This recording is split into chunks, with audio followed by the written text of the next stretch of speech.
Bom, eu sou Fernanda, nutricionista. Eu vou pedir ajuda um pouquinho, que eu pedi 2 colaboradores.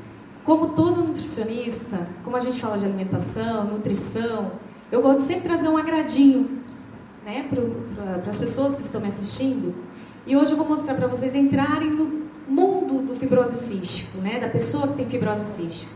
Como nós somos, né, no caso, eles são considerados o beijo salgado, eu trouxe, por favor, pode entrar? Eu trouxe amendoim salgado, para vocês entrarem comigo no mundo da fibrose, tá? Mas como nós tivemos o lanche antes, pensei que um pouquinho antes do almoço, para aguentar a nutricionista falar um pouquinho até o horário do almoço. Então a gente vai falar um pouquinho, como todos os meus colegas falaram, das complicações da fibrose. Como nutricionista, minha preocupação é em relação à desnutrição e à hidratação desse paciente. Porque quanto mais ele ficar desnutrido, mais as complicações irão aparecer. E eu preciso sanar essas complicações. Então a gente tem na fibrose cística 3 características básicas. A deterioração da função pulmonar, que as pneumologistas comentaram com a gente. Pulmão gasta muita caloria e eu preciso repor a caloria, a parte energética desses pacientes. A insuficiência pancreática, devido à má digestão e à má absorção, como eu falei, causando uma desnutrição. Desnutrindo, a gente vai ter massa muscular reduzida e imunidade baixa, podendo levar a óbito do paciente. Então, todo momento, na parte de nutrição, a gente foca muito essa questão da alimentação. Então, enquanto todo mundo tem tem alguém fibrose cística aqui na plateia? Se fosse para dar uma palestra para vocês sobre uma alimentação saudável, seriam de um jeito. Porque nós, em relação ao organismo, ele trabalha de uma maneira. Do fibrocístico, ele foge à regra. Eu tenho que hiperalimentar, aumentar a quantidade de lipídios, de gorduras, e aumentar a quantidade de proteína, para sanar a necessidade do que ele precisa diariamente. E níveis elevados de eletrólise no suor. Então, por isso que a gente precisa também suplementar em relação ao sal da alimentação da criança, ou do adolescente ou do adulto. A educação alimentar, a gente começa desde o uso correto de enzimas. Nós temos o nosso gastro, Leonardo. Quem prescreve as enzimas responsável é ele, porque tem uma quantidade certa para cada pessoa, para cada criança, para estar colocando a adaptação correta de cada uma delas em relação às enzimas. Recomendações severas de alimentação reforçada adequada.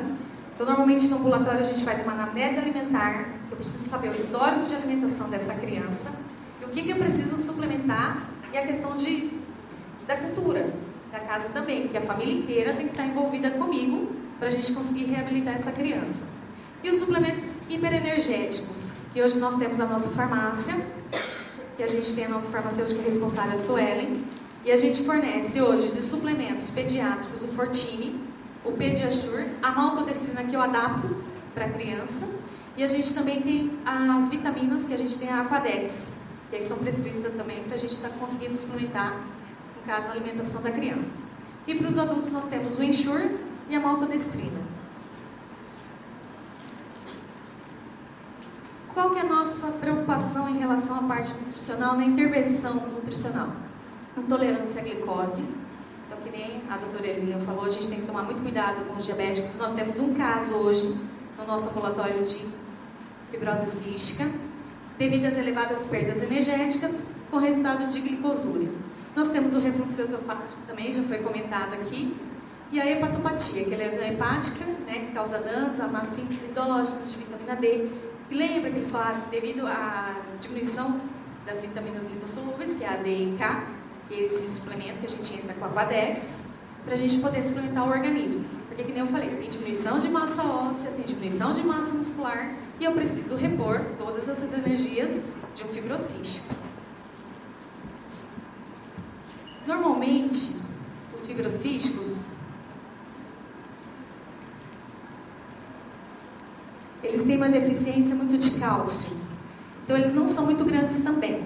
Então, mais ou menos a minha altura, um pouquinho menorzinho, um pouquinho, e muito magros. Então, a gente sempre tem que cuidar em relação a isso aí também. Então, não necessariamente também, né, gente? Ser baixinho, magrinho, não queira, né? Sinal de que tem essa fibrose cística. Mas, normalmente, a gente, quando chega uma criança para fazer um teste do suor no nosso ambulatório, a gente já tem as características, a gente já sabe se tem ou não alteração no teste do suor. Ainda o suporte nutricional, a gente, na parte de nutrição, há diárias de infecções pulmonares, que nem eu falei, que gasta muita energia. Então, o índice, né, de energia, o valor calórico dele, eu tenho que suplementar o máximo que eu conseguir. Controlar as deficiências enzimáticas devido à absorção dos nutrientes. Então, eu lido muito com isso em relação ao adolescente, o adulto, o fibrocístico. Então, a intenção não é só comer. Comer todo mundo come. O problema é ter a absorção desses nutrientes. Então, eu tenho que saber que se o organismo está conseguindo absorver esses nutrientes para poder desenvolver melhor os nossos tratamentos. Promover aumento de reservas energéticas. Eu falei, além do que ele come, eu tenho que suplementar. Então, eu preciso suplementar. Então, o fibrocístico ele não consegue ter uma alimentação normal, como eu falei, se eu passasse para todos vocês. Então, normalmente, tem que ser uma alimentação hipercalórica. Minimizar ou evitar problemas nutricionais que teriam como consequência deterioração, como eu falei, da função pulmonar e anorexia. Anorexia é o quê? A pessoa não tem vontade de comer. Quanto mais a pessoa come, mais ela tem vontade. Quanto menos ela come, menos ela tem vontade. Aí é uma preocupação para mim. Porque a criança, o adolescente, o adulto precisa se alimentar para mim. Eu falei, a partir do momento que você se alimenta, você aumenta a sua imunidade, você aumenta o seu organismo, a resposta do tratamento é muito melhor. Eu vou correr um pouquinho, porque a gente tem outra equipe, né? Aí, normalmente, a gente lida também com vômitos, né? A insuficiência pancreática, as complicações biliares e intestinais, que também já foram citadas, a perda da massa magra, que é a redução da musculatura, e a depressão da função imunológica. A gente precisa também aumentar a questão da imunologia, até porque com esse nosso clima seco, a gente tem uma diminuição muito maior do valor calórico. Porque quando a gente respira, se tem algumas partículas, né, de água no ar, a gente puxa o ar com mais facilidade. A partir do momento que essa umidade do ar cai, a gente tem que puxá-la com mais força. E a partir do momento que a gente puxa com mais força, a nossa imunidade cai e todo o organismo debilita também. Então, eu coloquei que é fundamental para o tratamento da fibrose cística garantir a reidratação e a reposição de sódio, especialmente em dias de calor ou em crises de diarreia. Então, a gente sempre vai ter que pensar nessa questão do sódio também, tá? Então, por exemplo, a gente tem o pessoal de Roraima, que lá é quente também. Então, a gente sempre tem que pensar nessa questão da reidratação. A boa nutrição do paciente, que eu falei, a gente faz o histórico da família, tá? Por meio de dieta rica em calorias, né? No caso da restrição de gorduras, reposição de vitaminas da D e K e suplementação de enzimas pancreáticas. A manutenção na alimentação. Então, impede a deterioração do quadro nutricional, que eu falo assim, que o paciente entrega um mês de uma maneira. Eu não sei como é que ele vai voltar para mim no mês seguinte, porque eu entrego ele de uma forma, eu vejo ele de uma forma, passo as orientações. E aí, quando ele volta para mim, a gente não sabe. Às vezes tem casos da gente encaminhar direto para o hospital para internação. Então, a gente precisa sempre estar observando essas questões. O leite materno, que nem meu colega falou também, que deve ser sempre mantido. Então, nós temos, preconizado pelo Ministério da Saúde, o aleitamento materno até os 2 anos. Na fibrose cística, muda um pouquinho. A gente não para com o aleitamento materno, a gente continua. Só que ele precisa ser suplementado em relação à criança.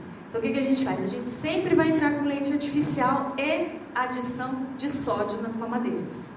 Então, a gente primeiro coloca o leite, né, leite materno, a criança mama, em seguida a gente já entra com a mamadeira com a suplementação de sódio. Normalmente, os sódios são 2 ml de quilo ao dia para a criança. Então, a gente também tem que saber dosar para não sobrecarregar também o rim da criança, porque é um recém-nascido que precisa da suplementação de sódio, mas com moderação. E realimentar a criança o mais cedo possível. Então, a partir dos 6 meses, com aleitamento materno, a criança, gente, eu vou pedir um pouco de desculpa, eu estou um pouco de bronquite e a voz falha. Então, no caso da criança, aos 6 meses a gente começa a introduzir papinha salgada, que são as frutas, e automaticamente depois a papinha salgada. No caso do fibrocístico, a gente tem que suplementar antes. Então, Então tá, com 3, 4 meses a criança não ganhou peso, a gente já tem que introduzir a papinha doce em seguida já a papinha salgada. Por quê? Porque ela não pode perder peso. Se ela perder peso, a imunidade cai, debilita todo o organismo. E aí complica para os meus colegas. E daí eu vou ter que deixar com ele a questão de medicamentos, de inalações. Então por isso que a gente faz sempre a suplementação com a alimentação. A alimentação eu falo que não é remédio, mas ajuda muito. Então eu falo que ela é a base, ela é o alicerce para nós termos uma melhor qualidade de vida. Jogando o sargento para o lado comigo, tá, doutora Lina? E as recomendações terapêuticas continuam, né? Então nós temos as correções dos erros alimentares. Então quando eu falo que a gente tem que aumentar, a gente tem que tomar cuidado com a alimentação, não é dar também só skinny para criança. Então nós teremos que ter uma alimentação bem saudável em relação a carboidratos, gorduras, proteínas, sais minerais, manter vários alimentos nutritivos por perto, que nem eu falei, esforçar-se para comer regularmente, mesmo que seja pouco. Tá, Fernanda, a criança não quer comer nada. O que eu faço? Vamos insistir. Ah, não quer comer. Vamos fazer um prato colorido. Vamos tentar insistir. E aí, no caso, a gente tem o suporte, que são os suplementos, né? Que a gente vai... Não comeu, não comeu. Mas tem um suplemento que vai alcançar o valor calórico que eu quero do dia. Só que nem eu falei, quanto menos come, menos tem vontade de comer. E tentar pelo menos de 3 em 3 horas. Então a gente entra com frutas, a gente entra com lanches da tarde, nós temos as grandes refeições, café da manhã, almoço e jantar. Então os lanches, que é no meio da manhã e no meio da tarde, no meio da manhã vamos dar uma fruta ou um suco, para não atrapalhar o almoço, que para mim é mais importante o almoço do que os lanches. E aí no lanche da tarde, algum suquinho e um carboidrato, para poder gerar energia também.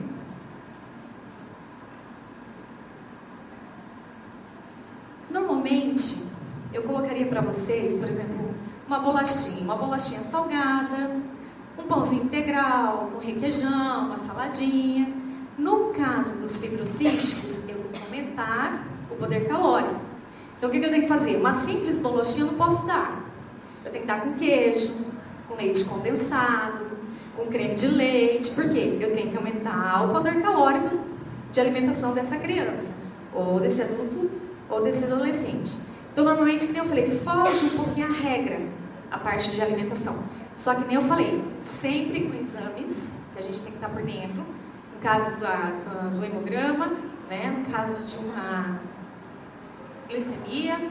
Então, no caso da esteatoreia, a gente tem... Então, sempre eu trabalho em cima de exames dos meus colegas. Então, o que eles me passam, aí a orientação dietoterápica, eu tenho que ver de paciente para paciente. Aqui, eu trouxe, como meu colega falou também, nós temos várias formas de fezes, né? Então, nós temos do tipo 1 ao tipo 7, certo? Então, nós temos pedaços separados, duros, forma de salsicha, mas com fendas na superfície. Isso tudo é uma boa hidratação a uma má hidratação. Então, eu trouxe as formas de fezes para vocês conhecerem. E aqui eu trouxe uma fezes de uma criança com esteatorreia, que é a gordura nas fezes, que nem meus colegas falaram também, tá? Que é uma diarreia, só que como aqui eu não consegui colocar os pontos brilhantes, mas só para vocês terem uma noção de como é que é uma diarreia, né? Ou umas fezes com gordura. Então eu trouxe só para informar vocês como é que seria. E aqui eu quis mostrar para vocês que a nutrição, ela está envolvida em todas as áreas, né? Então, desde a coordenação, da recepção, que a criança chega para nós, a parte da nutrição, porque a criança, desde quando nasce, ela se alimenta. A mãe, para gerar essa criança, também se alimentou. Então, para mostrar que a nutrição envolve todos os setores. Eu gosto de ter essa frase, conciliar as necessidades dos pacientes com fibrose cística. A dieta da família é uma das orientações das equipes multidisciplinares de atendimento. Então, quer dizer, não só a criança, o paciente é importante para nós, mas a família também. Porque nós precisamos passar as orientações para os familiares, que normalmente pais, nós temos um bebezinho, que eu vou mostrar para vocês, que chegou para nós de 3 meses. Os pais chegam desesperados, porque pegam no Dr. Google que a criança vai morrer, que tudo leva à morte. E hoje a expectativa de vida é grave. É grave. Então, por exemplo, mas a expectativa de vida aumentou um pouquinho. E com a equipe multidisciplinar, a gente consegue também amenizar isso aí. Esse aqui é uma pequenininha nossa. Eu peguei desde os mais novos, do nosso ambulatório, até uma adolescente. Eu não vou citar nomes, tá, gente? Eu pedi autorização para os pais, para essas fotos estarem aqui, só que eu não vou citar o nome delas, tá? Aqui nós temos um outro caso de uma pequenininha que chegou para a gente bem no início. Foi diagnosticado o teste do pezinho e depois o teste do suor. Foi comprovado nos 2 testes do suor e chegou para nós bem desnutrida, bem magrinha mesmo, né, com várias complicações, meus colegas deixam mentir. E hoje ela já está desse jeito.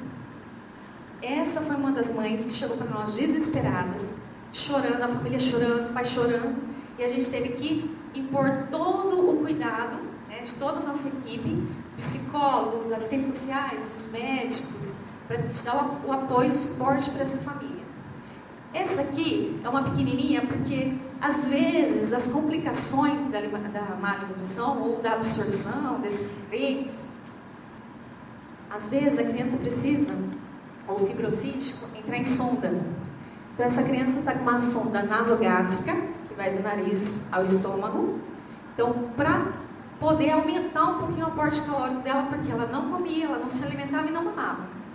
E eu não vou perder uma criança por falta de alimentação. Então o que a gente faz? A gente coloca a criança na sonda, até chegar no peso satisfatório ou sair do quadro de risco. Aí a gente consegue manter pela via oral a boa alimentação da criança. E a criança hoje com a gente, no nosso ambulatório. Esse aqui é um outro pequenininho que a gente tem lá. Normalmente eu coloquei uma foto que nem sempre são flores. A gente vê pelos médicos que a gente sofre junto. Que às vezes a criança precisa ficar hospitalizada. Que a gente lida com a morte com eles quase todos os dias, quando eles vão no nosso ambulatório. Aqui eu tirei uma foto, ele tomando enzima na minha sala. Ele não toma nem com água. Ele põe a enzima na boca e põe a mamadeira em seguida.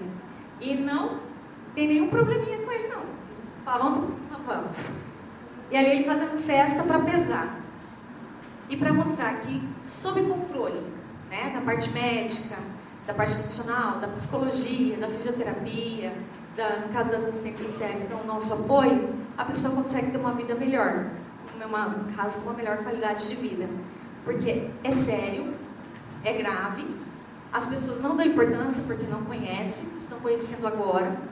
Então, isso aqui era só para mostrar a importância, né, da equipe multidisciplinar na fibrose cística.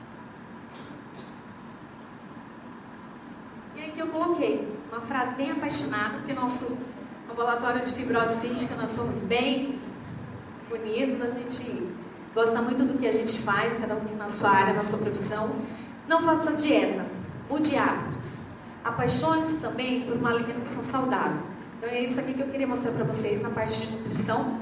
E que o amendoim tenha salgado um pouquinho a boquinha de vocês. Só que, como poderia ter hipertensos cardíacos na plateia, eu não coloquei do jeito que eu mando um amendoim para um paciente. Coloquei na dosagem certa, no caso para vocês. E se fosse para um fibrocístico, a boca de vocês estaria bem salgada, estaria até meio cortada. E a gente tem que suplementar um pouquinho mais a alimentação, no caso do cloreto de sódio, para o fibrocístico. Obrigada.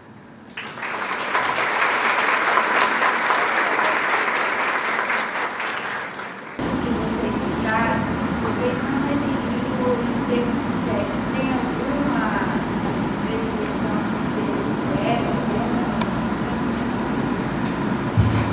ou não? Não existe. E se for no caso de mulher, ela pode usar anticoncepcional ou tem alguma contraindicação?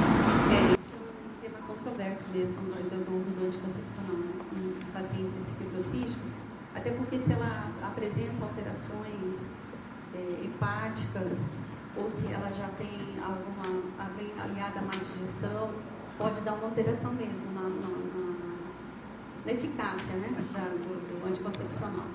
O que a gente pede é que quando o paciente tem essa alteração hepática comprovada, ou até mesmo na má digestão, evite o anticoncepcional e use outro método anticonceptivo, tá? Mas, na verdade, assim, existem alguns medicamentos mais novos que são de mais baixa dosagem, né? Mas a gente tenta evitar ao máximo quando o paciente tem comprovadamente essa alteração hepática, ou pancreática, ou baixo peso, problemas gástricos, porque ele pode diminuir a eficácia do anticoncepcional, que a gente sabe, né? Mas isso é um tema muito interessante, uma pergunta muito boa para você fazer, porque já foi várias vezes questionado, né, sobre o uso, que nós temos pacientes adultos, mais tarde adolescentes, jovens, né, e que mulheres, que a gente vê que tem esse questionamento, né, para a gente, e a gente orienta nesse sentido.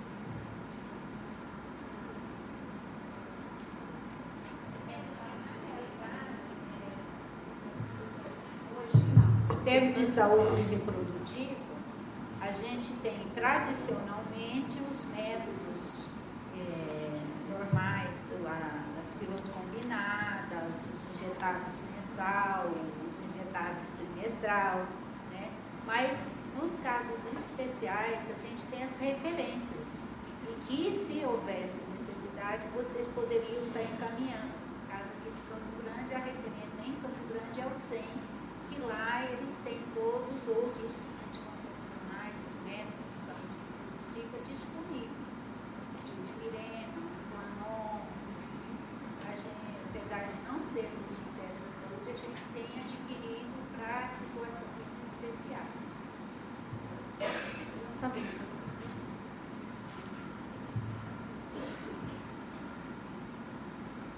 Mas alguém quer fazer alguma pergunta, algum questionamento? Nós vamos encerrar então esse primeiro momento. O que mais? A pergunta.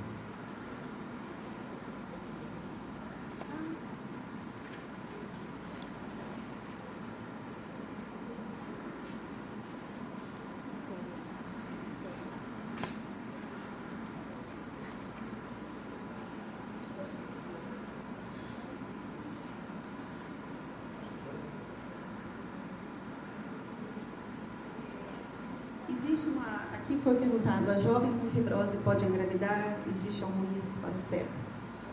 Paciente comprovadamente com fibrose cística, que não tenha, que tenha algumas alterações, por exemplo, já pulmonares, porque eu não citei, mas a paciente, por exemplo, apresentando uma bronquiectasia difusa, uma alteração toda brônquica, apresentando hipoxemia, ela também pode fazer uma complicação como uma hipertensão pulmonar. Imagina uma paciente já comprovadamente com essa bronquiectasia e já com hipertensão pulmonar, que aumento da pressão média da artéria pulmonar, apresentando hipoxemia e grávida. É uma gestante de alto risco. Então, assim, é uma paciente, se ela pode engravidar? Pode. Comprovadamente, os homens podem ter o quadro de exospermia, mas nem todas as mulheres vão ter essa dificuldade para engravidar. A maioria tem, mas algumas não tem. E aí essa paciente com fibrose cística, que tem essas complicações, como uma hipertensão pulmonar, e já apresentando hipoxemia, infecções colonizadas cronicamente por pseudomonas, grávida, o risco vai ser muito grande durante uma gravidez, vai ser uma gravidez de alto risco, e ela pode até perder esse feto. Então, assim, como o nosso ambulatório é muito recente e a gente eu não tenho tido contatos com pacientes ainda grávidas, gestantes ou que querem engravidar. Ainda tenho pacientes jovens, adolescentes, né, mocinhas, como a gente vê até pelo perfil que a nutricionista falou, pequenas, mignons. E aí a gente lida com essa questão da sexualidade através do uso da orientação, como prevenir, né? Mas uma gestante grávida, fibrocística, perdão, é muito complicado, assim, para o feto e pode ter essas alterações para dentro do quadro clínico dela de perder esse feto por isso, tá? Então é muito importante que a gente tenha até um acompanhamento com um obstetra de alto risco, um obstetra que mesmo com uma gestação de alto risco, né? Esse é um risco maior para o feto. A probabilidade de passar a fibrose cística também existe, né, dentro da transmissão, mas isso teria que ter ela e mais outra, outra alteração, né?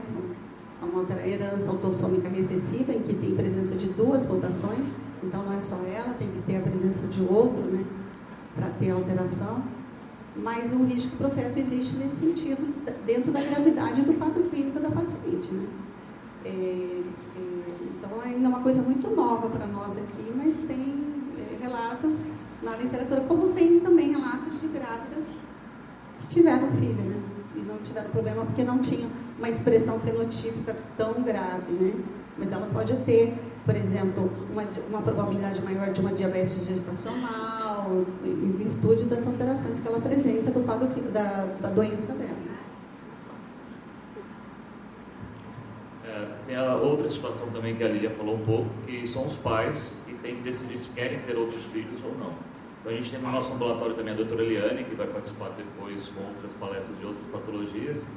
Todos os pacientes, todos os pais com diagnóstico passam por aconselhamento genético, fica bem claro para eles que eles têm uma chance de 25% de ter outro filho com fibrose cística ou de 50% de serem portadores.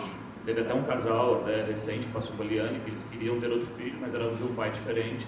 A Liane, então, pediu até a parte de genótipo da mãe e do pai e expôs para eles. Então, a gente tem esse outro lado também. Talvez o paciente com fibrose cística que queira ter filho teria que passar por isso também, fazer análise genética e provavelmente o futuro pai. O problema é que a gente vê no comum, assim, no dia a dia, que nada é tão planejado, né? Provavelmente eles já vão chegar grávidos, sem planos nenhum, contando estou grávida e agora, né? Esse que provavelmente a realidade vai ser essa.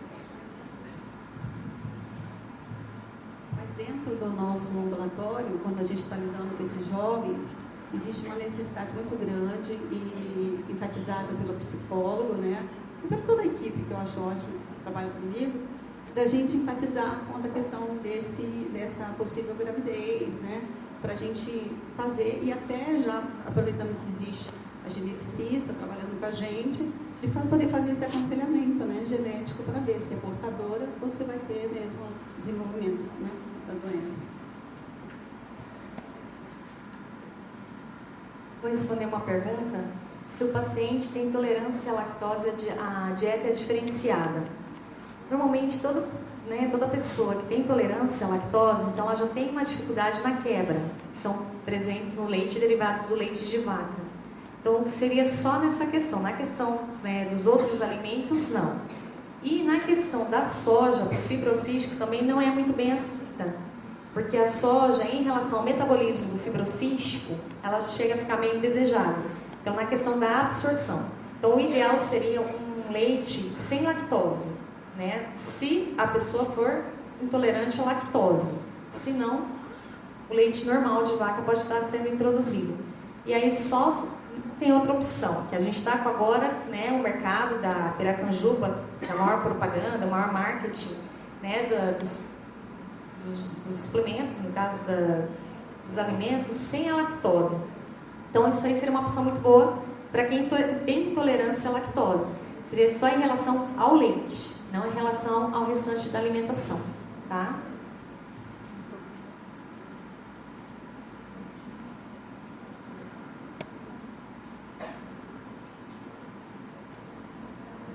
Oi? Então, na fibrose cística a gente acaba sendo, eu sou gastro, assim, a gente vive orientando os pais a dar uma alimentação saudável. Na fibrose cística, um pouco diferente, como a Fernanda falou, nosso objetivo é eles terem calorias e proteínas, então a gente acaba permitindo uma seletividade maior, alguma exclusão ou outra. Então, na verdade, a gente tenta excluir o mínimo possível de opções para fibrose cística, porque eles precisam de muita energia e esse é o objetivo principal. Em relação à intolerância à lactose, não é mais comum na fibrose cística do que nas outros pacientes. A gente sabe que com o decorrer da vida as pessoas tendem a ficar intolerantes. Tomar cuidado com um pouco que os leites com baixa lactose no mercado, a maioria é semi-desnatado, a gente não quer isso para fibrose cística, a gente quer mais caloria. Mas o que eu queria pontuar mais aqui na fibrose cística, a maior dificuldade que a gente tem na alimentação é o uso da enzima. Quem tem insuficiência pancreática, que é 90% dos pacientes, não pode se alimentar, não seja de soja de frutas, sem enzima. Então, vai comer de 3 em 3 horas, toda hora tem que tomar enzima. Isso, na prática, é muito complicado com criança. A gente tem, por exemplo, crianças que frequentam a escola, as escolas se negam a dar enzima para as crianças. Os pais saem do trabalho para entregar a enzima na boca da criança na hora do lanche da escola. E não é um nem dois, assim, a gente manda relatório, conversa com o professor, então essa é a maior dificuldade. E infelizmente, quem tem fibrose cística não pode comer toda hora. E se eles comem sem enzima, aquele alimento vai ser mal digerido, vai dar esteatorreia, e aquele alimento que ele comeu com enzima foi embora junto com isso que ele comeu errado. Então, o maior problema da gente, na verdade, na nutrição, é colocar o horário e todos com enzima. Também é uma coisa que a gente vê nos adultos, tá? O comer de 3 horas, muitos adultos nossos têm uma vida social, então eles trabalham, estudam, e eles têm essa dificuldade também de onde eles estão, de poder se alimentar ou para tomar as enzimas. E nós temos essas dificuldades também na reposição de enzimas nos adultos. Por isso que a gente faz, né, um histórico alimentar, que às vezes não é só uma intolerância à lactose, às vezes tem uma alergia ao amendoim. Eu até esqueci de perguntar se tinha alguém alérgico a amendoim. Então são várias questões que a gente também tem que levar em consideração, além da cultura, dos hábitos alimentares, né, e dessas intolerâncias alimentares que a gente encontra também presentes em cada pessoa.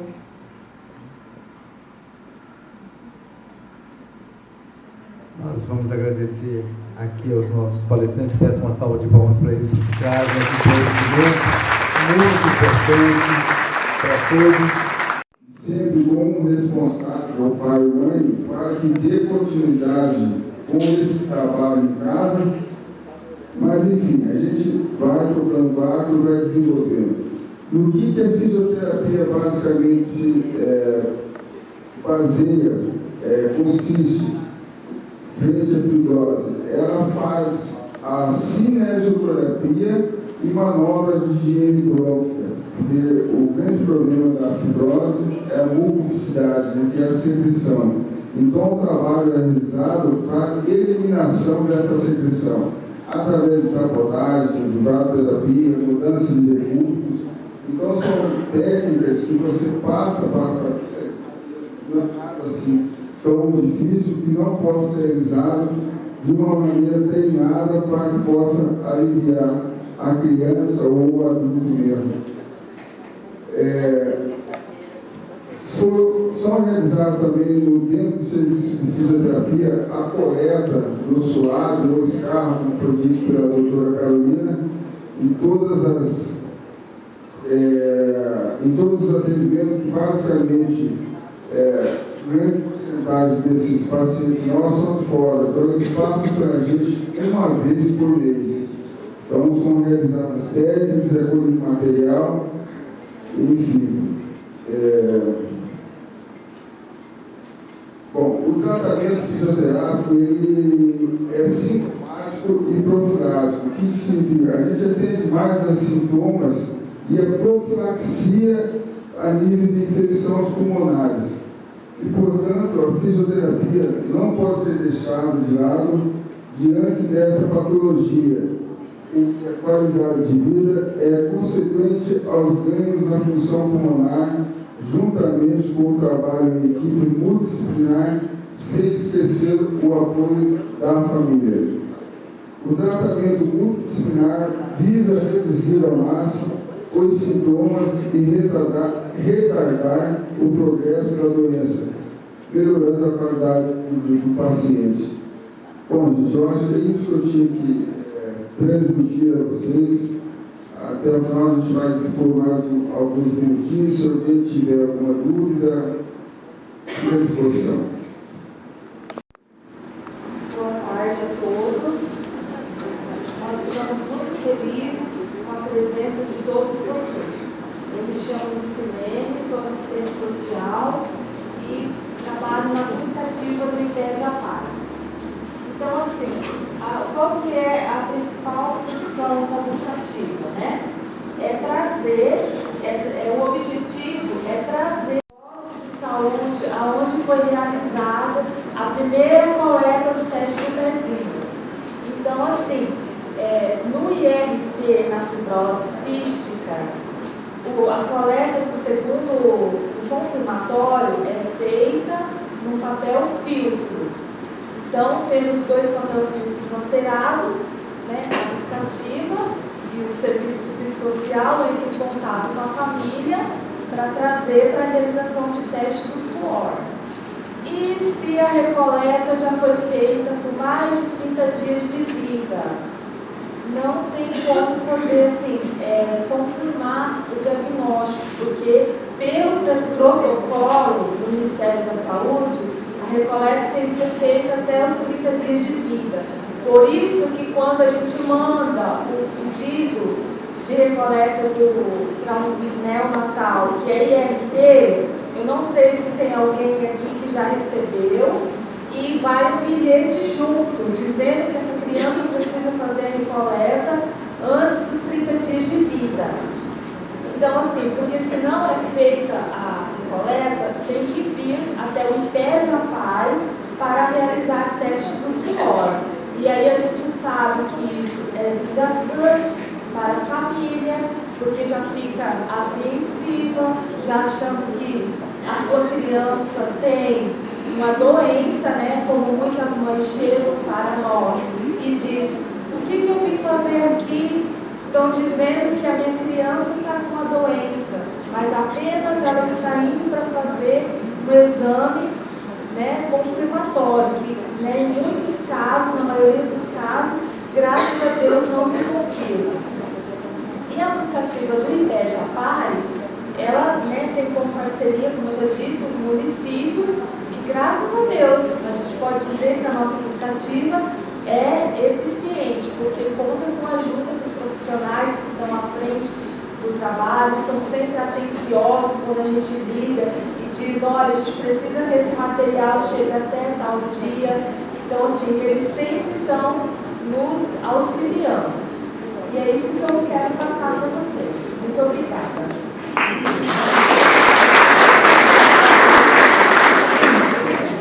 Boa tarde, eu sou Luciano, psicólogo. Lá no IPED-APAI eu desempenho funções só com a fibrose cística. Então, a gente termina atendendo todas as outras patologias da triagem neonatal e também, né, a demanda de pré-natal que a gente recebe dos hospitais da maternidade com as gestantes. Então, é feito um trabalho de suporte psicológico, né? Não é um trabalho psicoterapêutico, mas sim de aconselhamento psicológico, para que seja desenvolvida, né, capacidades, habilidades da pessoa lidar com a nova realidade. Né? Da mesma forma que a gestante acha que o pré-natal dela está perfeito, e às vezes ela descobre uma DST ou alguma outra doença, então é feito esse trabalho de promover esse luto. Né? O luto da ideia que eu tinha uma saúde perfeita, né? E daí, desse momento para cá, eu descubro que eu tenho uma sífilis ou um HIV, e no caso do neonatal, especificamente da fibrose, nesse momento. O que é fibrose cística? O que vai ser feito a partir de hoje? Né? Tem todas as questões dos mitos que já foram ditos na parte da manhã sobre quanto tempo meu filho vai viver. Né? No caso do adulto, quando ele descobre tardiamente, eu não sabia até hoje quanto tempo eu tenho de vida, e tem toda uma mística, né? Umas fábulas, né? Que termina que hoje a gente vive num mundo globalizado, a internet ela favorece toda uma gama de conhecimentos, e a pessoa, quando recebe o diagnóstico, ou lá na ponta o enfermeiro, o técnico que está lá fala: ó, você vai ter que ir para Campo Grande, você vai ter que ir num ambulatório especializado dessa patologia, né, porque o teste do pezinho do seu filho deu alterado com a fibrose cística. Automaticamente a família já vai, né, na internet e já olha aquela gama de informações, né, que muitas vezes é extremamente desgastante. As famílias chegam extremamente cansadas. 10% do que ela viu na internet é o que condiz no caso daquela criança. Né? Uma das dificuldades que a gente tem é esse, porque a gente está enaltecendo sempre a triagem neonatal de forma rápida, de forma preventiva, para que não tenha maiores danos, mas as famílias meio que desacreditam, elas negam, né? É um mecanismo de defesa psicológica, as famílias negam. Falam, mas meu filho está bem, né? Aparentemente ele não tem nada. E às vezes essa criança está perdendo sódio, está perdendo potássio, tem outras complicações envolvidas na fibrose e elas não querem ver. Então é feito um trabalho nesse sentido, mostrar a importância de, mesmo sem acreditar, desconfiar, né, da possibilidade da doença ser verdadeira. Que no caso, na triagem, a gente já tem isso. A partir do momento que a gente tem as duas amostras de teste do suor positivo, esse caso é positivo. Por mais que a criança não tenha nenhum sintoma clínico. Que é também uma das dificuldades no futuro. Quando essa criança é assintomática e no futuro ela fica com a equipe multidisciplinar fazendo esse acompanhamento e ela começa a desenvolver algumas sintomatologias da doença, então você tem que reenquadrar essa família também. Você tem que trabalhar a cabeça dela, que aquela realidade que ela está vivendo até aquele momento não vai ser mais. Vai ter que ser entrado, igual a Carolina, o Leonardo falou, com antibióticos mais agressivos, com posturas medicamentosas mais agressivas. Às vezes as crianças não passam por nenhuma internação e vai ter que ficar internada para receber a medicação intravenosa nos dias. Então, tudo isso tem um desgaste emocional envolvido. E a gente tenta, através do aconselhamento psicológico, trabalhar isso, né? Dar condições para os pais desenvolverem essas habilidades necessárias. A gente tem que ter em mente também que hoje as famílias vivem um problema de desestruturação. Não vou falar nem a nível de Campo Grande, nem Mato Grosso do Sul, mas a nível mundial. Então a gente tem uma diversas formas de famílias, né? E no caso da fibrose cística não é diferente. Então é muito visível que as mães, elas tomam a iniciativa pelo tratamento dos filhos, elas tendem a isolar afetivamente o marido, elas tendem a isolar eles. Tudo isso tem um desgaste emocional envolvido e a gente tenta, através do aconselhamento psicológico, trabalhar isso, né? Dar condições dos pais desenvolverem essas habilidades necessárias. A gente tem que ter em mente também que hoje as famílias vivem um problema de desestruturação. Não vou falar nem a nível de Campo Grande, nem Mato Grosso do Sul, mas a nível mundial. Então a gente tem uma diversas formas de famílias, né? E no caso da fibrose cística não é diferente. Então é muito visível que as mães, elas tomam a iniciativa pelo tratamento dos filhos, elas tendem a isolar afetivamente o marido, elas tendem a isolar eles, né? Em alguns casos isso é de forma consciente. Então às vezes esse pai, ele é negligente em relação a emoções, em relação a afeto, às vezes ele trabalha demais, então a mãe, né, o papel da mulher termina sumindo, né? Isso é uma das dificuldades também, que a gente precisa trazer toda a família, né, para fazer essa junção, né? A fibrose cística é uma doença muito desgastante, tanto na parte biológica, médica, como psicológica também. E é feito um acompanhamento de cada etapa da vida, né, em relação à sexualidade, em relação à comida, como foi dito. Tem pacientes nossos que não querem comer porque tem medo de engordar também, que é uma coisa extremamente oposta ao que a gente espera para a doença. O ideal seria que eles até tivessem um certo sobrepeso, né? A questão da possibilidade de infertilidade, que é da fibrose cística também, né? teve um momento no consultório que a paciente de fibrose de 12 anos falou: eu sou triste assim porque eu já pensei que eu não vou poder ser mãe. Então, às vezes a gente vai atendendo, as coisas são mais emergentes na fibrose e não percebe que às vezes a paciente, que você nem imagina que nem tem um namoradinho, ela já está pensando lá na frente na possibilidade de ser mãe. Mas isso tem a ver com as questões também da feminilidade. A mulher tem ocupado mais espaço e isso causa um certo impacto também na família, como eu disse, porque as coisas são, por conta da globalização, da correria, estão sempre mais precoces. Tá? E vão surgindo questões de obsessão pelo tratamento, ou até negligência por parte dos pais ou do adolescente. Essas são as questões mais comuns, mais frequentes. Tá? Então é feito isso. Felizmente, no nosso estado, foi dito de manhã 34 pacientes com fibrose, só que depois da estruturação desses dados, a gente teve mais um caso de uma menina de mais ou menos 7 anos, que a mãe é paraguaia, que o pai é brasileiro, que se filiou ao nosso serviço, e teve mais um caso de uma criança. E a gente tem mais 2 ou 3 casos que sempre estão à espera, retidos em maternidades ou nos hospitais, por conta da dificuldade. Às vezes essa criança já nasce com ilho meconial, então a equipe médica tem essa urgência de resolver, de atender aquela demanda que a criança está, e ela não consegue, por prematuridade, por baixo peso, ser feito o teste do suor.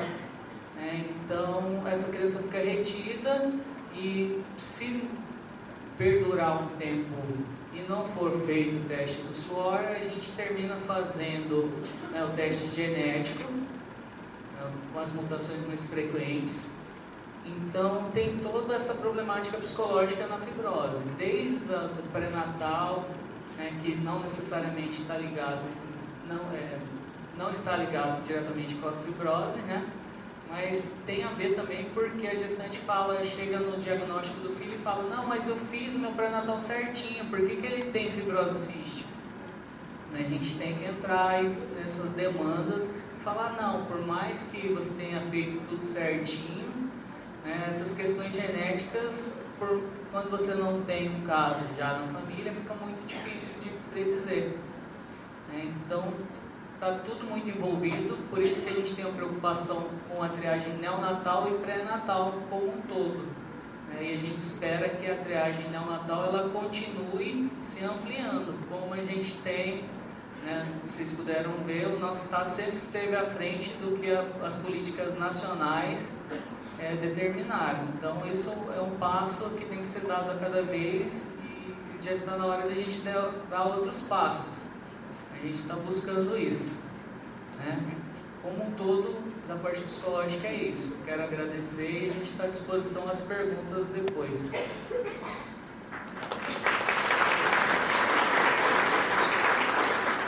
tarde, meu nome é Juliana. Eu vou ser muito breve com vocês. Dentre tantas orientações e informações que nós damos aos pacientes, uma delas é mostrar para os pacientes o diferencial do serviço de referência do nosso estado em relação aos outros estados. Mato Grosso do Sul, felizmente, a centralização na APAE do diagnóstico e do ambulatório nos ajuda a termos esse diferencial em relação aos outros estados, principalmente na questão do tratamento, na aderência ao tratamento, porque nós, como assistentes sociais, nós estamos ali presentes, sabendo de todos os conflitos sociais, de todas as dificuldades que esses pacientes têm para conseguir o acesso às medicações. Então nós conseguimos fazer intervenções imediatas e rápidas, junto, claro, à equipe da Casa da Saúde, que nos atendem são muito solícitos e também estão preocupados com a saúde dos nossos pacientes, E como bem lembrado pelo Luciano, eu, o Luciano e a Silene, nós também estamos nas outras patologias do teste do pezinho, assim como no programa da gestante. E eu gostaria muito de agradecer a todos vocês. Queremos que essa gratidão seja estendida a todos os seus colegas, porque nós não seríamos nada sem vocês. Vocês que estão na ponta, vocês nos atendem prontamente, vocês entendem junto com a gente a necessidade, a importância dessa urgência e emergência do paciente estar aqui em tempo para confirmatórios, do paciente estar aqui em tempo para a primeira consulta médica. Então, estendam, por favor, a nossa gratidão aos gestores de vocês e também às equipes que não puderam estar presentes aqui. E nós queremos que vocês tenham um excelente congresso, muita coisa boa virá ainda para vocês, que nós preparamos com muito carinho. Obrigada.